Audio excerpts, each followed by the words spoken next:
Hello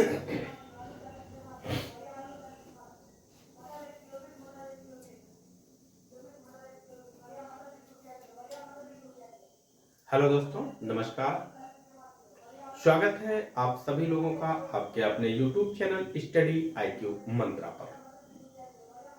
जैसा कि हम लोगों ने पिछले वीडियो में इतिहास सीरीज में वैदिक सभ्यता का अध्ययन किया है, उस सेशन में कुछ चीजें अभी शेष रह गई थी, तो आज एक बार फिर से वैदिक सभ्यता का ही अध्ययन हम लोग करेंगे।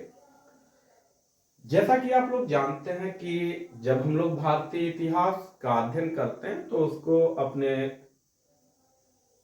सहूलियत के आधार पर कई भागों में विभाजित करके अध्ययन करते हैं, जैसे कि प्राचीन भारत, मध्यकालीन भारत और आधुनिक भारत। लेकिन इसके अलावा भी हम लोग इसका जो विभाजन करते हैं, जैसे प्रागैतिहासिक काल, आद्य ऐतिहासिक काल और ऐतिहासिक कालखंडों में।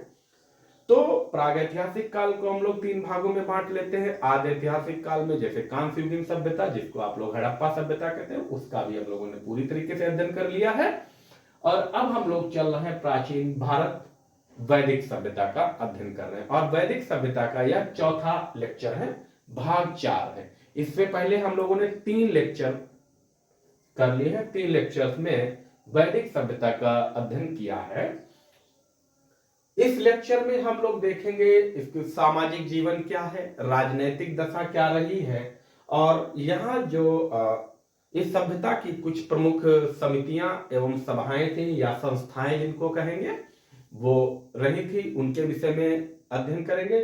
साथ ही साथ इसकी प्रमुख शब्दावलियों का भी अध्ययन करेंगे। किसका प्रमुख शब्दावलियां, कि कौन कौन सी शब्दावलियां इस काल में प्रयोग में लाई गई थी और उनका वर्तमान में क्या उनको कहते हैं। ठीक है, तो इन सभी चीजों का अध्ययन करते हैं और यहां से प्रश्न बहुत अच्छी तरीके से पूछे जाते हैं। आपकी कोई भी परीक्षा हो, स्टेट चाहे सेंट्रल गवर्नमेंट की हो या स्टेट गवर्नमेंट की हो, जैसे आप रेलवे देते हैं, SSC देते हैं, पुलिस कांस्टेबल हो गया, UPSI, या फिर अन्य कोई भी परीक्षा, आपसे प्रश्न पूछे जाते हैं। तो चलिए स्टार्ट करते हैं हम लोग।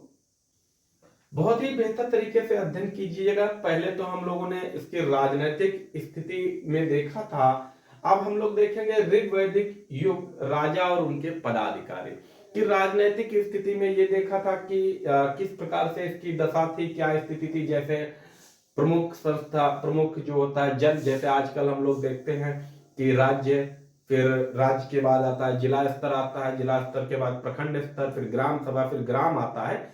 इसी प्रकार से इस समय भी इसकी राजनीतिक स्थिति क्या थी, तो वो हम लोगों ने देखा। सबसे छोटी इकाई जो है राजनीति की, सबसे छोटी इकाई कुल होती थी, जिसका प्रमुख कुलपति होता था।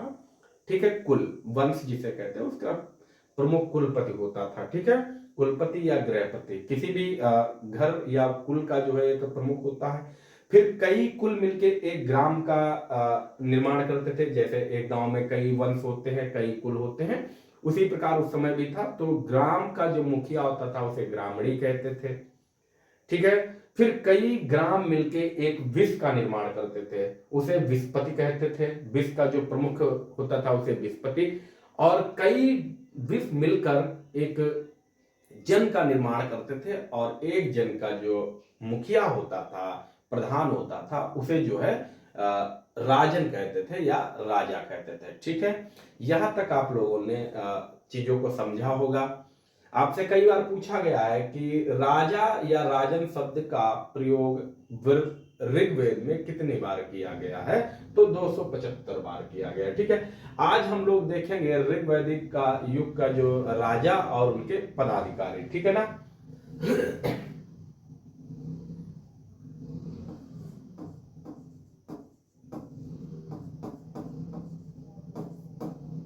ऋग्वैदिक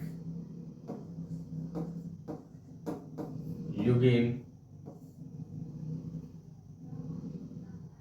राजनैतिक पदाधिकारी, राजनैतिक पदाधिकारी। ठीक है, पदाधिकारी। यहां आप लोग इसको देखें कि क्या क्या पदाधिकारी कौन कौन से हुआ करते थे। जैसे कहेंगे हम नंबर 1 पुरोहित।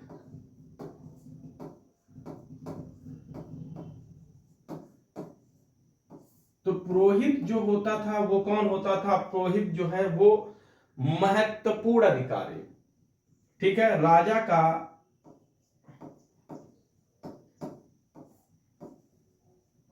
का सबसे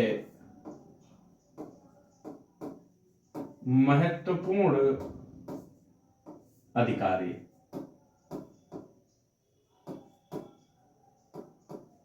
ठीक है, जो पुरोहित होता था वो राजा का सबसे महत्वपूर्ण अधिकारी होता था। नंबर 2 में कौन होता था? तो नंबर 2 किसे कहेंगे? सेनानी। कौन?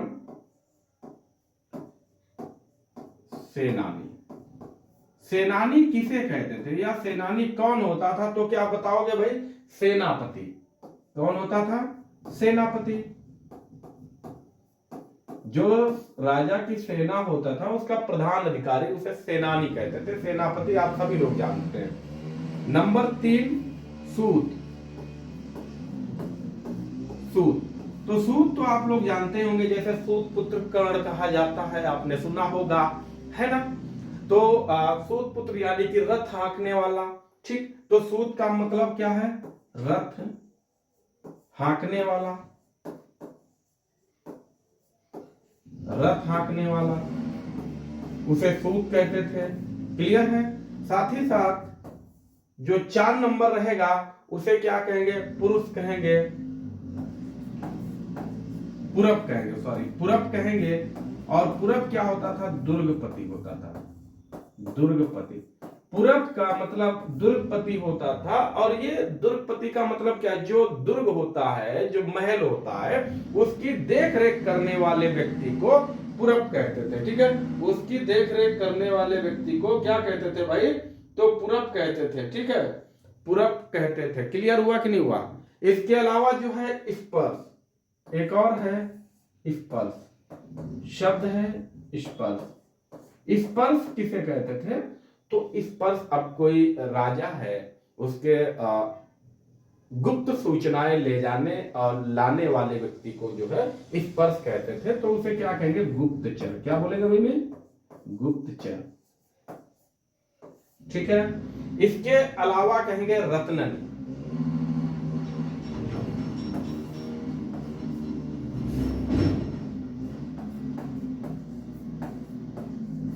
रत्निन। ठीक है, और रत्निन कौन होता था? तो क्या बताएंगे?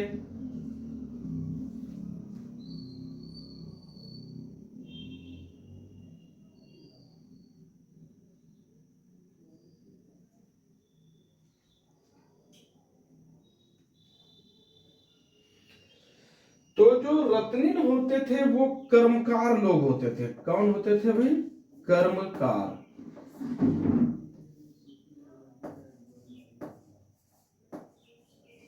कर्मकार यानी कि काम करने वाले, जैसे रथ बनाने वाले रत्निन, ठीक है, या अन्य चीजों के बनाने वाले, उनको सबको जो है रत्निन कहते थे।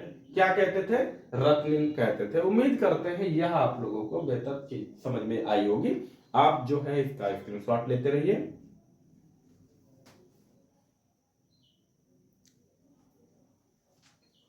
चलिए आगे देखेंगे हम लोग। आगे हम लोग देखते हैं कि ऋग्वैदिक कालीन प्रमुख संस्थाएं।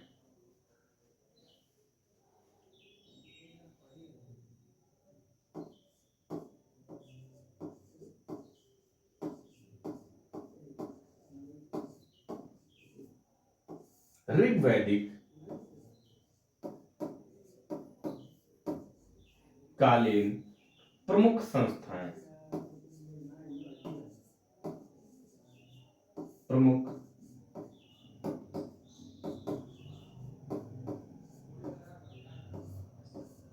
संस्थाएं। तो ऋग्वैदिक तत्कालीन प्रमुख संस्थाओं में हम लोग इसकी प्रमुख संस्थाओं का अध्ययन करें कि कौन सी संस्था यहाँ पर प्रचलित थी और इनके क्या क्या कार्य थे। ठीक है, क्या क्या इनके कार्य थे, तो इन चीजों पर भी आप लोग विशेष ध्यान देते रहिएगा और यहाँ से बहुत ज्यादा प्रश्न पूछे जाते हैं। तो यहाँ पर दो संस्थाएं थे ऋग्वेद में, क्या बताएंगे कि ऋग्वेद में दो संस्थाएं प्रमुख थी, जैसे सभा एवं समिति। तो इस युग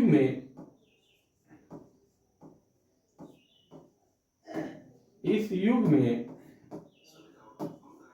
सभा एवं समिति को, सभा एवं धीरे समिति को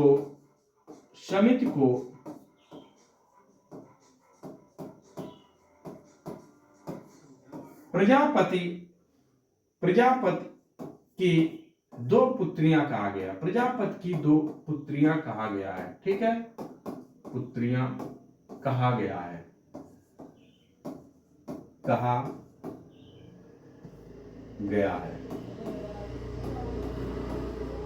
ठीक है, तो ये एक पॉइंट है कि जो सभा एवं समिति है इनको प्रजापति की दो पुत्रियां कहा गया है। इसके अलावा जो है सभा और समिति के अलावा भी एक संस्था थी जिसे कहते थे विदत। क्या थी? विदत थी। ठीक है, तो ये तीन संस्थाएं यहां पर प्रचलित थी, एक सभा, एक समिति और विदत हुआ करती थी। तो ये तीन सभाएं या संस्थाएं यहां इस समय प्रचलित थी। तो इन संस्थाओं को हम लोग देखें, एक एक का अध्ययन करते हैं। राजनैतिक संस्थाएं हैं और इनके विषय में कैसे अध्ययन करें, तो चलिए इसको देखते हैं हम लोग कि राजनैतिक संस्थाएं। आइए,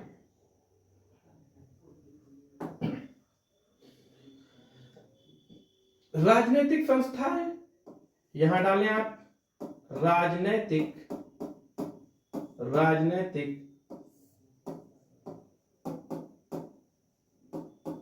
संस्थाएं।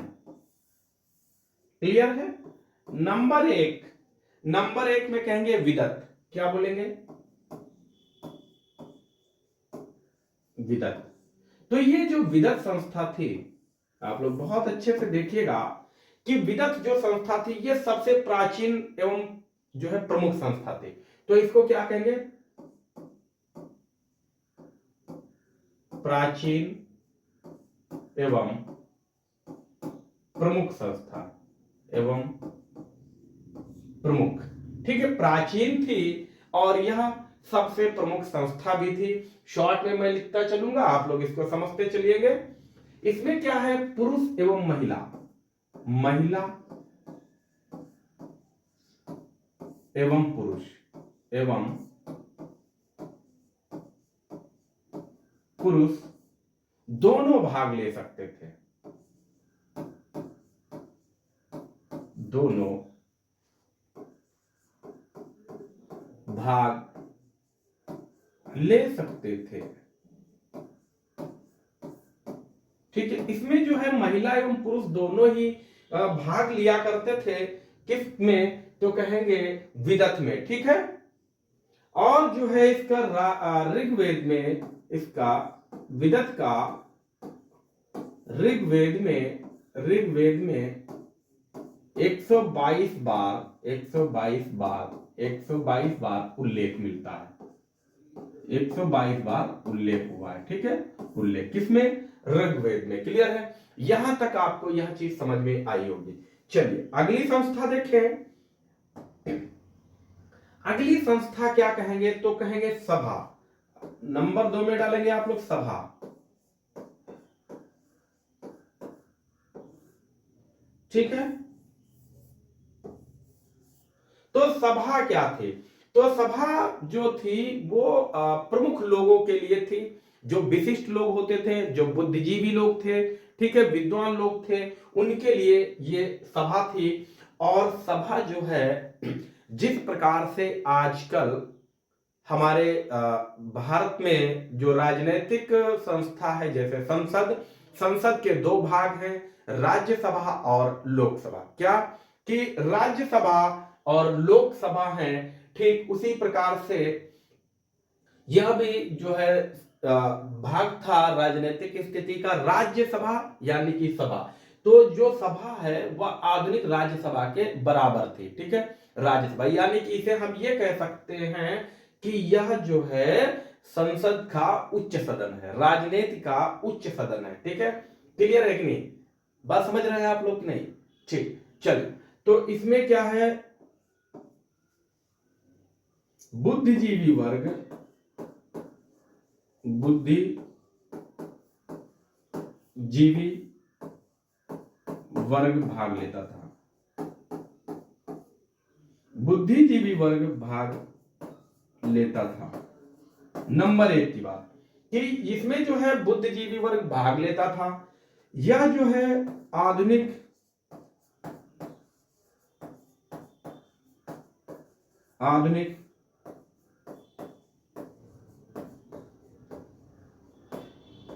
राज्यसभा, आधुनिक राज्यसभा, आधुनिक राज्यसभा से मिलती है, मिलती जुलती है, ठीक है। उल्लेख की बात करें तो ऋग्वेद में इसका जो सभा है, इसका ऋग्वेद में कितनी बार उल्लेख है तो बताएंगे 8 बार। ऋग्वेद में 8 बार उल्लेख है, 8 बार इसका उल्लेख मिलता है, ठीक है। क्लियर है कि नहीं? यहां तक क्लियर हुआ कि नहीं हुआ? चल, अब जो है नेक्स्ट संस्था हम लोग देखें कि नेक्स्ट संस्था जो है वो क्या है, उसे कहेंगे हम लोग समिति। क्या बोलेंगे भाई? समिति। यहां आप लोग डाल लेंगे समिति। नंबर 3 समिति। तो समिति में हम लोग देखें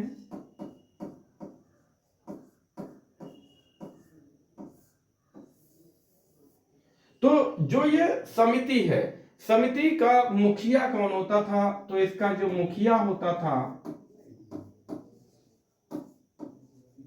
समिति का जो मुखिया होता था उसे ईशान कहते थे। क्या कहते भाई?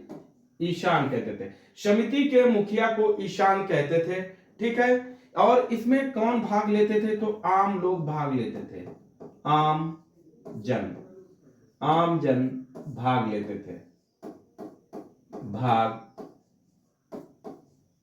थे, ठीक है। इसमें आम जन भाग लेते थे। इसकी तुलना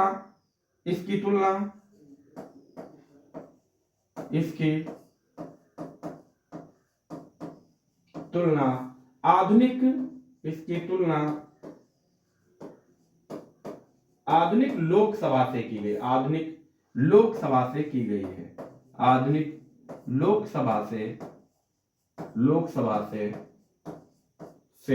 की गई या आधुनिक लोकसभा से की जाती है, ठीक है। इसका अगर उल्लेख की बात करें तो ऋग्वेद में क्या लिखेंगे? ऋग्वेद में 9 बार उल्लेख है, 9 बार उल्लेख कि जो समिति है इसका ऋग्वेद में 9 बार उल्लेख किया गया है। क्लियर है? यहां तक आपको चीजें उम्मीद करता हूं कि समझ में आई होंगी ठीक ठाक से, ठीक है। अब आपसे पूछा जाए कि विदत क्या है, तो विदत जो है सबसे प्राचीन एवं मुख्य संस्था है जिसका ऋग्वेद में 122 बार उल्लेख हुआ है और विदत में महिलाएं भी भाग ले सकती थी। ये ध्यान रखेंगे कि महिलाएं, ठीक है। बाकी जो सभा है ये राज्यसभा के बराबर है और जो सभा का उल्लेख ऋग्वेद में कितनी बार है? तो 8 बार किया गया है, ठीक है। और इसमें बुद्धिजीवी वर्ग भाग लेता था। ऐसी कौन सी संस्था है जिसमें आम जन भाग ले सकते थे? तो उसे समिति कहते हैं और समिति का ऋग्वेद में जो है उल्लेख 9 बार किया गया है, ठीक है। यहां तक आपको बात क्लियर हुई होगी, हो सकता है आप लोग इसका स्क्रीनशॉट लें, ठीक है। चल,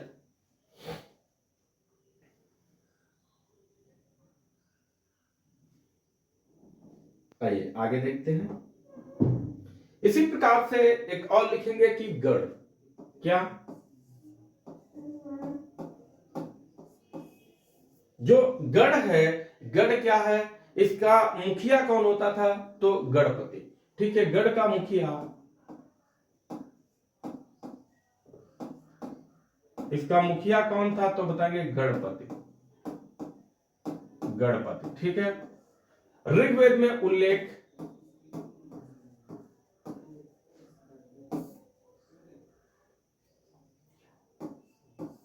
ऋग्वेद में 46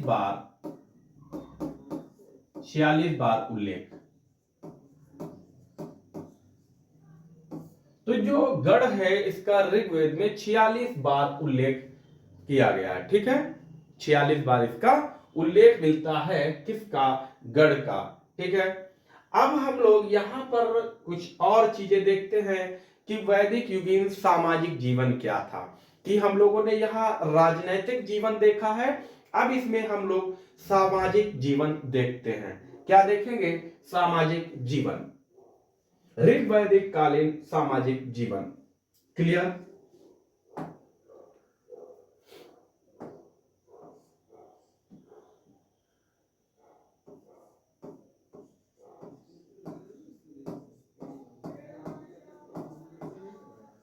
ऋग्वैदिक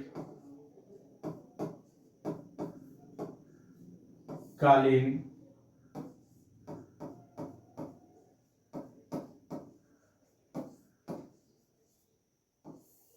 सामाजिक जीवन। ऋग्वैदिक कालीन सामाजिक जीवन की बात करें तो यहाँ का जो सामाजिक जीवन था कैसा था, क्या क्या चीजें समाज में प्रचलित थी, इन चीजों को हम लोग देखते हैं। और आप लोग भी बहुत ही ध्यानपूर्वक इसको देखिएगा।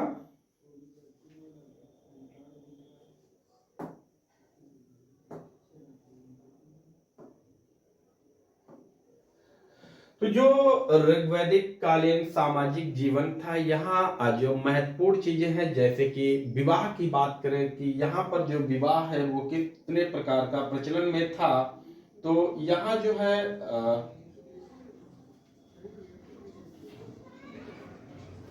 यहाँ पर विवाह की बात करें तो विवाह 8 प्रकार के विवाह प्रचलन में थे।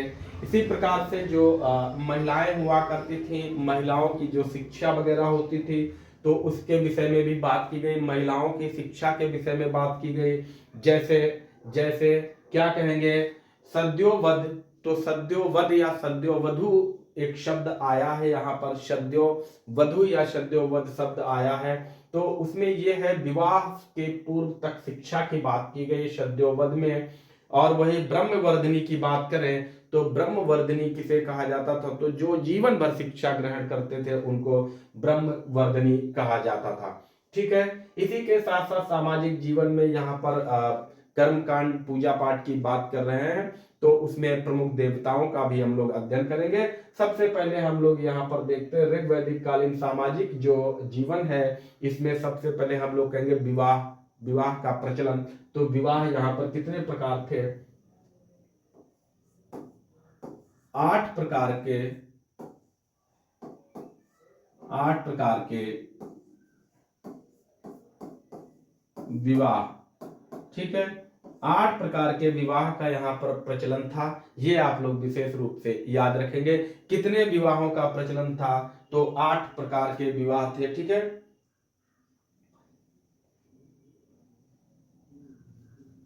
जिसमें जिनको जो 8 प्रकार के विवाह है इनको 2 भागों में विभाजित कर दिया जाता है। 2 भागों में 8 प्रकार के जो विवाह थे उनको 2 भागों में विभाजित किया जाता है। एक को हम लोग कहेंगे अनुलोम विवाह।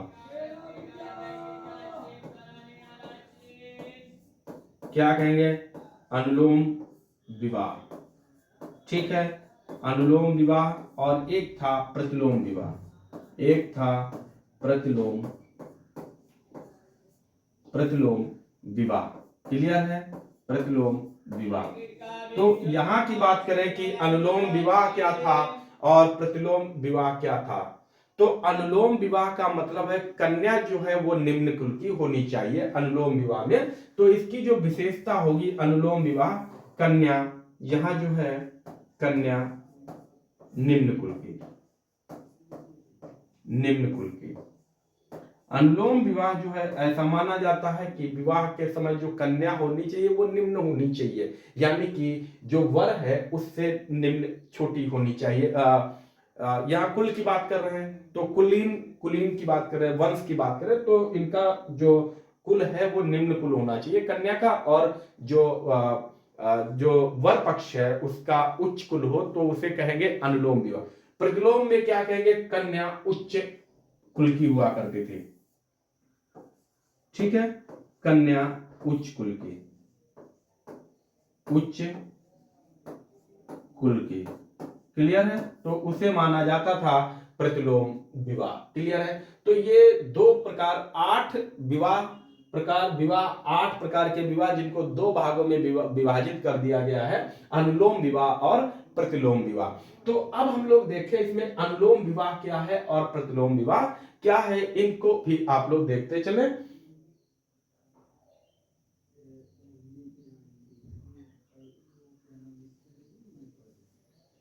तो अनुलोम विवाह की बात करें,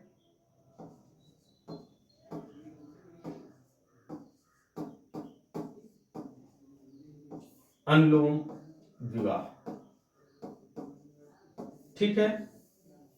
तो अनुलोम विवाह में जैसे कि एक तो टोटल 8 प्रकार के विवाह होते थे, ठीक है, या विवाह के प्रकार सीधे सीधे हम लोग लिखेंगे तो कुल विवाह के प्रकार यहां लिखो ऐसे, विवाह के प्रकार,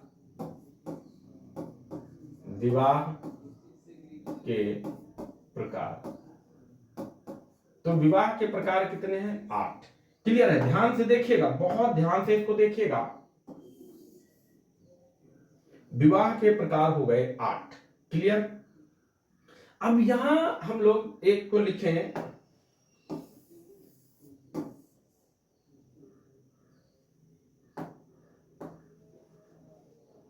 क्या लिखें, अनुलोम विवाह,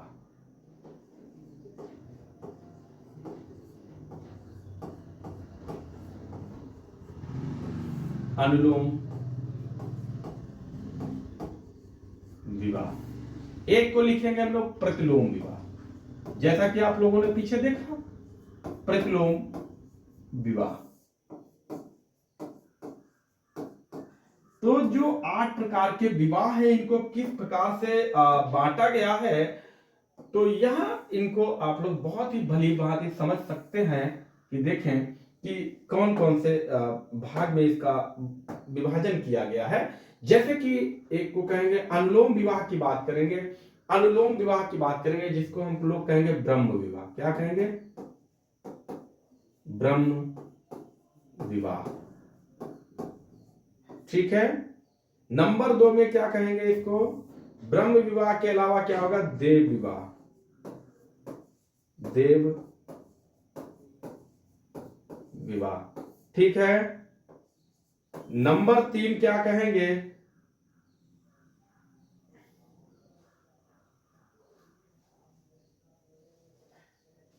नंबर 3 आर्ष विवाह, क्या कहेंगे, आर्ष विवाह।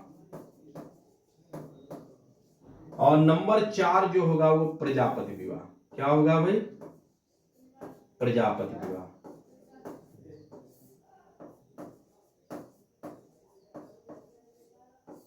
ठीक है, प्रजापति विवाह हो जाएगा। तो 4 प्रकार के इसमें हैं।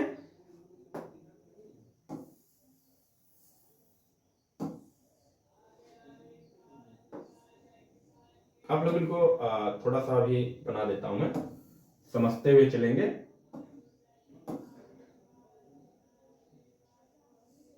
चीजों को लिखना भी रहेगा इसमें अभी, ठीक है, चल। और नंबर 5 प्रजापति विवाह की बात करें तो प्रजापति विवाह में क्या रहेगा, असुर विवाह, क्या होगा, असुर विवाह। नंबर 6 जो प्रतिलोम विवाह है इसमें और भी विवाह के प्रकार हैं, जैसे कि 5वां हम लोग लिखेंगे असुर विवाह, अगला लिखेंगे गंधर्व विवाह, गंधर्व विवाह, ठीक है, गंधर्व विवाह 7 नंबर में आप लोग देखेंगे कि राक्षस विवाह, राक्षस विवाह, ठीक है। और नंबर 8 आप देखेंगे कि राक्षस विवाह के अलावा क्या था, पैशाच विवाह। तो ये जो है सारे पैशाच विवाह, ये जो विवाह के प्रकार हैं ये है प्रतिलोम विवाह, ठीक है। अब यहां जो कुछ चीजें और भी आप लोग बहुत ध्यान से देखिए कि किसको क्या कहा जाता। तो जो ब्रह्म विवाह है, ठीक है, ब्रह्म विवाह, तो ब्रह्म विवाह को सबसे बेहतर विवाह माना जाता, ठीक है, जो कि वैदिक रीति रिवाज के आधार पर। कैसे है, वैदिक रीति रिवाज के आधार पर, ठीक है। यह जो विवाह था ब्रह्म विवाह या वैदिक रीति रिवाज के आधार पर हुआ करता था।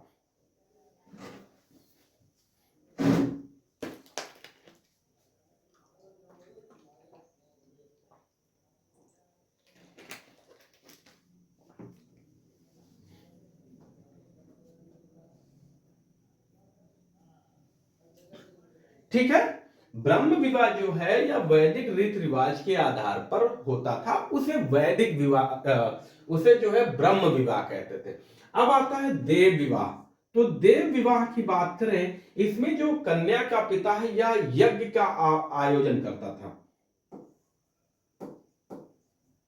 कन्या का पिता यज्ञ का आयोजन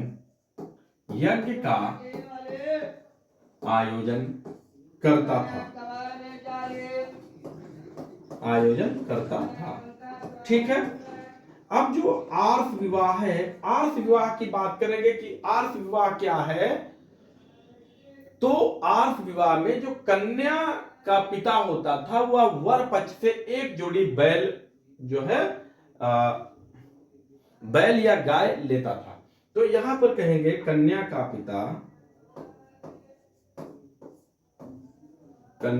पिता, इसको चेंज कर देते हैं,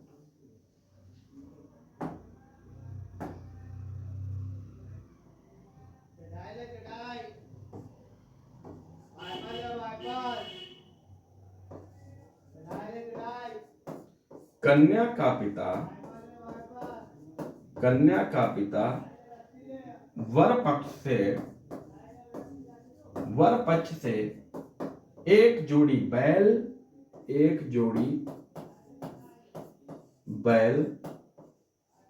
या गाय लेता था, ठीक है। कि आर्ष विवाह में जो कन्या का पिता होता था वह एक जोड़ी बैल या फिर जो है गाय लिया करता था। और जो प्रजापति विवाह है, प्रजापति विवाह में क्या है कि कन्या का पिता वर को चेतावनी देता था। जो प्रजापति विवाह है, कन्या का पिता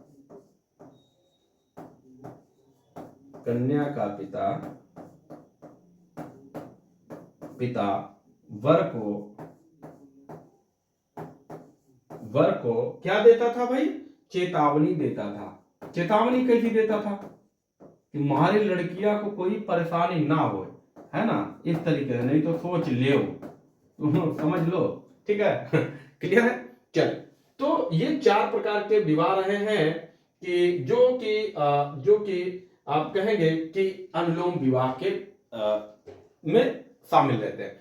अब जो प्रतिलोम विवाह में जो शामिल होता है, प्रतिलोम विवाह की बात करें कि प्रतिलोम विवाह क्या क्या होते थे। तो जो असुर विवाह है, असुर विवाह में क्या होता था, असुर विवाह में विक्रय विवाह होता था, इसे विक्रय विवाह भी कहते थे।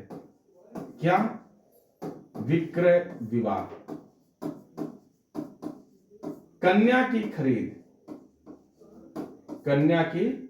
खरीद होती थी, क्लियर है। कन्या की खरीद, यहां पे कन्या जो है खरीद ली जाती थी। गंधर्व विवाह आप जानते हैं, गंधर्व विवाह का मतलब क्या है, जो आजकल बढ़िया से सभी लोग कर रहे हैं, प्रेम विवाह सबसे बढ़िया विवाह है मेरे ख्याल से। क्या, गंधर्व विवाह।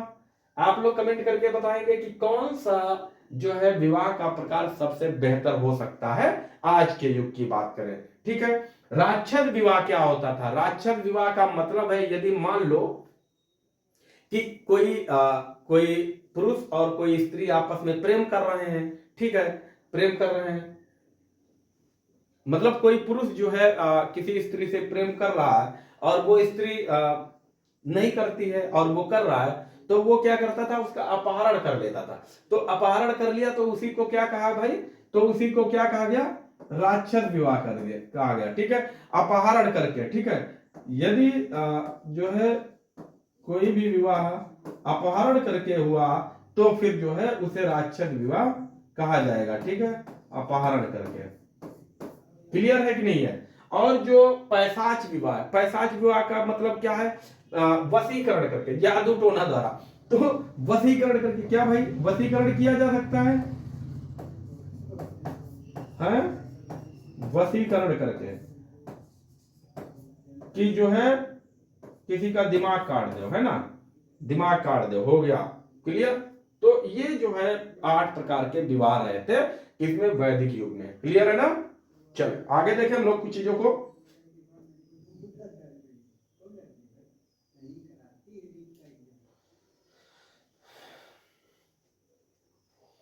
चलिए, हाँ खाएंगे भी, रुक जाओ। तो यहाँ जो सामाजिक जो स्थिति थी, तो इसमें जो है आप कहेंगे 16 प्रकार के, 16 प्रकार के संस्कार थे, 16 प्रकार के संस्कार। ठीक है, 16 संस्कार प्रचलन में थे इस समय। 8 प्रकार के विवाह प्रचलन में थे, 8 प्रकार के, 8 प्रकार के विवाह, 8 प्रकार के विवाह। और जो है 4 प्रकार के पुरुषार्थ थे। क्या? 4 प्रकार के, 4 प्रकार के पुरुषार्थ, पुरुषार्थ। ठीक है, तो 4 प्रकार के पुरुषार्थ थे, कौन से? धर्म, धर्म अर्थ, धर्म अर्थ काम एवं मोक्ष। तो ये 4 प्रकार के पुरुषार्थ इस समय प्रचलन में थे। ध्यान रखेंगे, विवाह के आपको प्रकार बता दिया, संस्कार 16 संस्कार आप लोग जो है कमेंट करके हमें जरूर बताइएगा।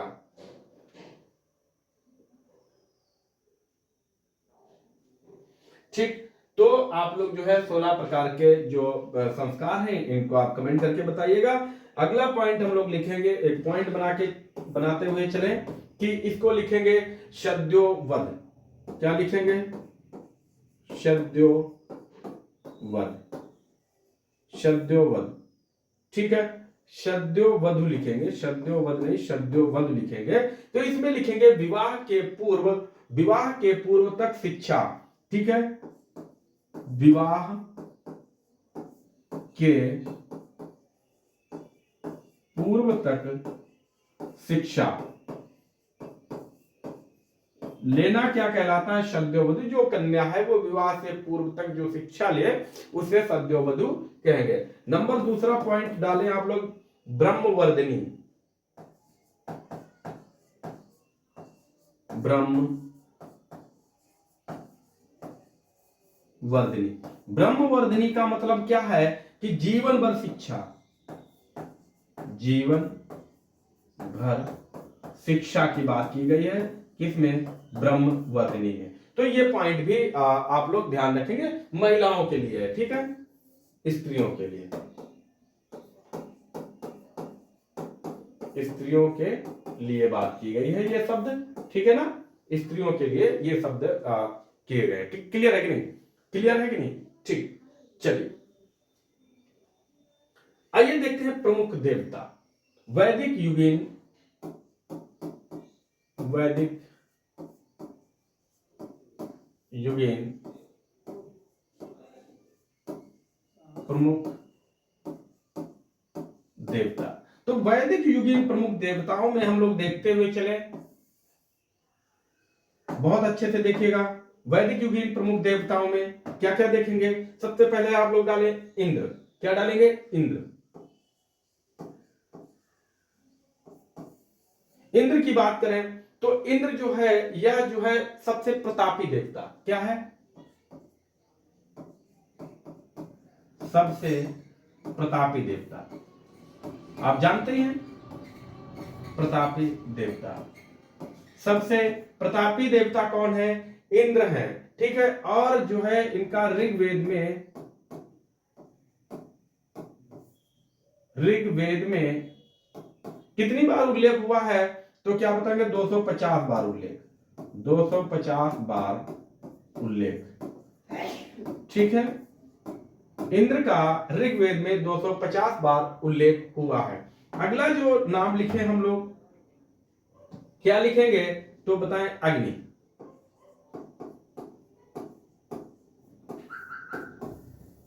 अग्नि के बारे में देखें तो अग्नि के बारे में देखें तो इनको जो है 200 सूक्त समर्पित हैं, 200 सूक्त समर्पित, ठीक है। अग्नि को 200 सूक्त समर्पित हैं, किसके? ऋग्वेद के, ठीक है, क्लियर है। फिर देखें वरुण देवता, वरुण देवता, वरुण देवता के बारे में क्या लिखेंगे? प्राकृतिक संतुलन यानी कि प्रकृति के देवता की बात करेंगे, प्रकृति के देवता। ये जो है प्राकृतिक संतुलन बनाए रखते थे वरुण, ठीक है। तो इनको जो है प्रकृति का देवता माना गया, ठीक है।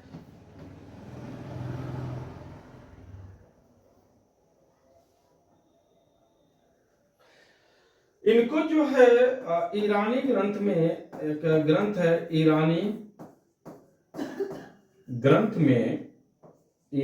ग्रंथ में इनको, किसको? वरुण को ईरानी ग्रंथ जिंद अवेस्ता, ईरानी ग्रंथ जिंद अवेस्ता, ठीक है, जिंद अवेस्ता में, जिंद अवेस्ता में क्या माना गया है? अहुर मजदा, क्या कहा गया है? अहुर मजदा, अहुर मजदा कहा गया है, अहुर मजदा कहा गया है। किसमें? ईरानी ग्रंथ जिंद अवेस्ता, जो कि इसके समकालीन था। क्लियर है?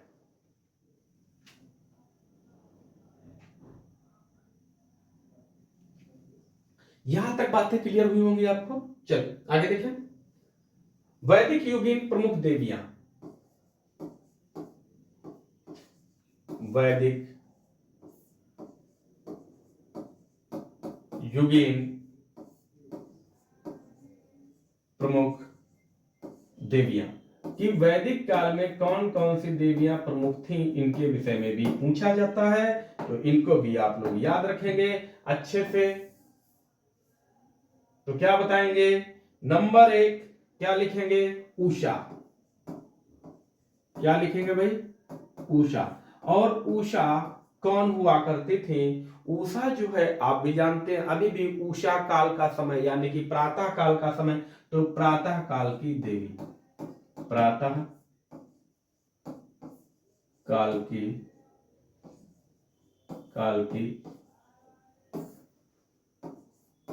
देवी उषा जो है वो प्रातः काल की देवी मानी जाती हैं। नंबर 2 अदिति, क्या? अदिति। अदिति को जो है प्रकृति की देवी माना जाता है, प्रकृति की देवी। कौन? तो प्रकृति की देवी जो है वो अदिति हो जाएगा। आर्यानी, आर्यानी, आप एक और शब्द लिखेंगे आर्यानी। आर्यानी जानते होंगे, आर्य माने जंगल, तो आर्यानी माने जंगल की देवी, ठीक है, जंगल की देवी, जंगल की देवी। और आप एक और शब्द लिखेंगे इला।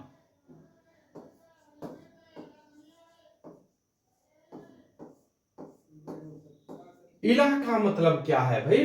तो आहुत की देवी, आहुत, आहुत की देवी, ठीक। तो ये जो है प्रमुख देवियां रही हैं जो वैदिक काल की हैं। आप इनका भी स्क्रीनशॉट लीजिए, इनको याद रखिएगा, परीक्षाओं में पूछे जाते हैं। और उम्मीद करते हैं आप लोग बहुत ही बेहतर तरीके से समझ रहे होंगे। यहां पर जो इतिहास रीच वैदिक सभ्यता का चौथा लेक्चर है। ठीक, तो इसको आप लोग बहुत ही ध्यानपूर्वक अध्ययन करते रहिए। आगे और कुछ चीजें हैं जो वैदिक सभ्यता से संबंधित चीजें हैं, वहां पर हम लोग देखते हैं कि वैदिक युगीन प्रमुख शब्द। ठीक है, वैदिक युगीन, और ये शब्द जो है आपकी परीक्षाओं में डायरेक्ट पूछे गए हैं, वैदिक युगीन, और पूछे गए भी हैं और पूछे भी जाते हैं। वैदिक युगीन प्रमुख शब्द कि जो शब्द है उनका क्या अर्थ है, प्रमुख शब्द, वैदिक युगीन प्रमुख शब्द, इन शब्दों का अर्थ क्या है, यह आपसे पूछा गया है कि किस शब्द को वर्तमान में क्या कहा जाता है या किसके समान है। ठीक है, तो इसको भी आप लोग देखिए कि क्या क्या कहते हैं। जैसे कि सीता एक शब्द है, सीता। ठीक है, आप जानते होंगे कि सीता, सीता किसे कहते हैं। जैसे आपने जब रामायण देखा है, रामायण राजा जनक जब खेत जोत रहे होते हैं तो उस समय उनको एक मटकी मिलती है और उसमें से एक कन्या का जन्म होता है, उसका नाम सीता रखा जाता है। तो जब वो हल चलाते हैं और हल से जो बनी हुई नाली होती है उसे कहते हैं सीता। तो इसीलिए हल चलाते समय जब वो मिली, इसीलिए उनका नाम सीता रखा गया था। तो कहेंगे हल से बनी नाली, आप देखे भी होंगे, हल से बनी नाली, उसे सीता कहा जाता है। बनी नाली को जो है क्या कहते हैं, तो कहेंगे सीता कहते हैं। ठीक है, आप फिर एक शब्द है लांगल। लांगल जो है वो किसे कहते हैं, तो लांगल जो है जो एक नोक वाला जो हल होता है उसे कहते हैं। अब तो बहुत सारे ट्रैक्टर में तो बहुत सारे नोक वाले आते हैं, लेकिन पहले जब बैलों से जो हल चलता था वो सिंगल नोक या 3 नोक वाला चलता था, तो उसे कहते हैं हल। ठीक है, लांगल, क्लियर है। हल,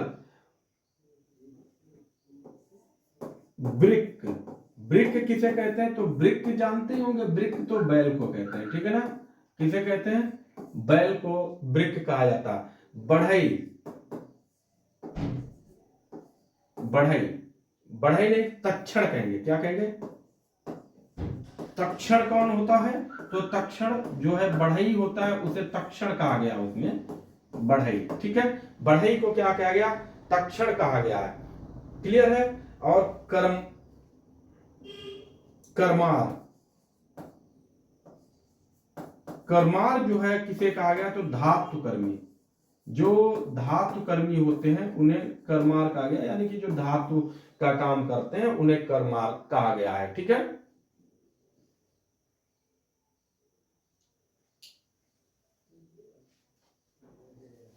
एक है ऐसे उर्दर, उर्दर किसे कहा गया, तो उर्दर जो होता है वो अनाज मापक यंत्र होता है। यनाज मापक, अनाज मापक यंत्र की बात नहीं कहेंगे, डिब्बा या पैमाना कह लें, यना अनाज मापक। ठीक है, इसी प्रकार से एक शब्द है करीश।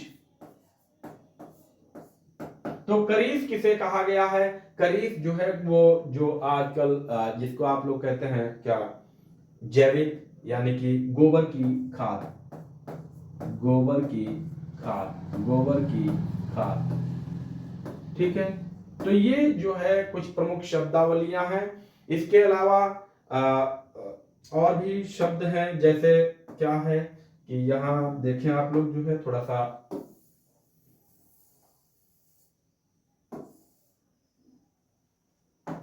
और कौन कौन से शब्द हो सकते हैं, जैसे कुल्यावाद,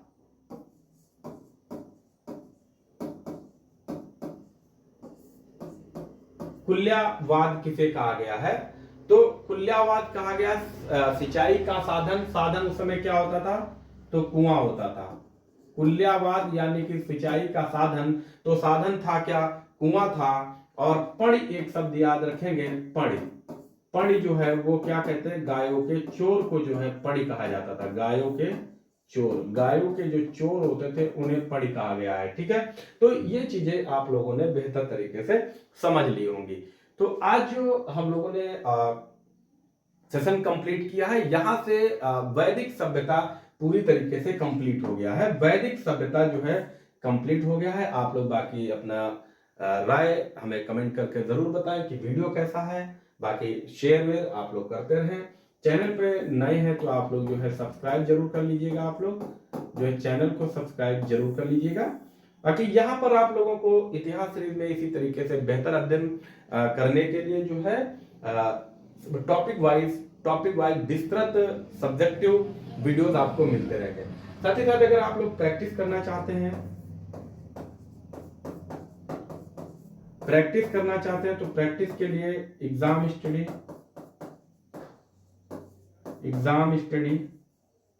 IQ चैनल पर आप जाके वहां पे प्रैक्टिस कर सकते हैं। इसको करने के लिए @एग्जाम स्टडी